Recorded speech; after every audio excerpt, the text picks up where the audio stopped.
Hello guys, dito tayo sa loob ng Terminal 3.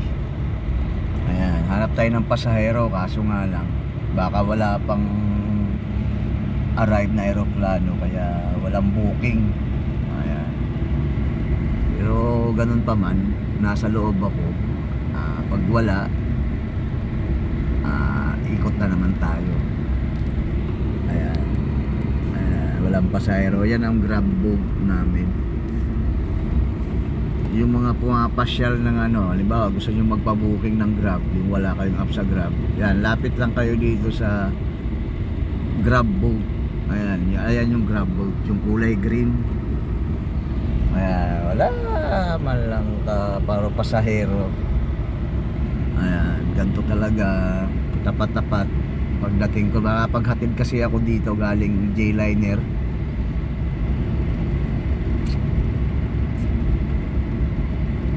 Ayan.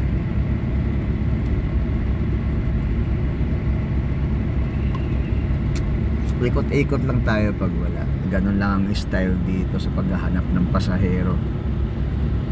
Pag makita mo na walang pasahero, hindi naman traffic. Ayan. Wala. B12 wala. Kaya tabay lang tayo.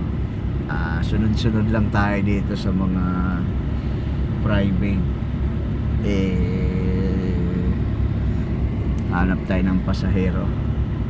Minsan pagka dumarating dito, naka-arrive na yung arrival na yung eroplano, pag natapat na maraming booking. Ayan. Ngayon, natsambahan natin, ayan, bubunto tayo dito.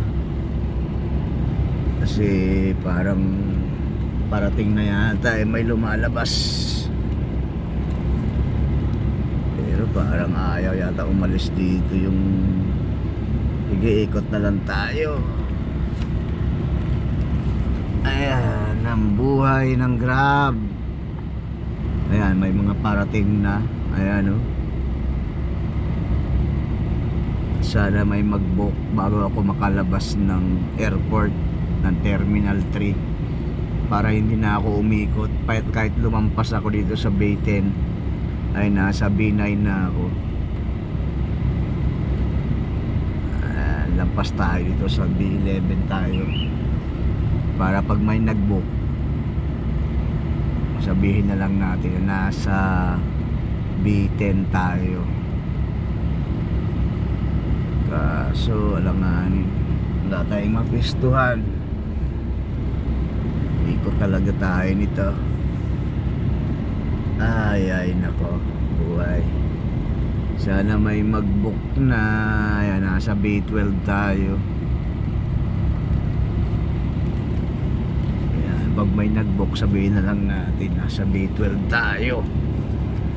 Ayan guys, tambay-tambay muna ako rito, antay ng pasahero. Ayan, tambay muna tayo. Antay ng pasahero. Wala pang arrival na aeroplano siguro, kaya walang booking. Sa sunod baka marami na. Thank you.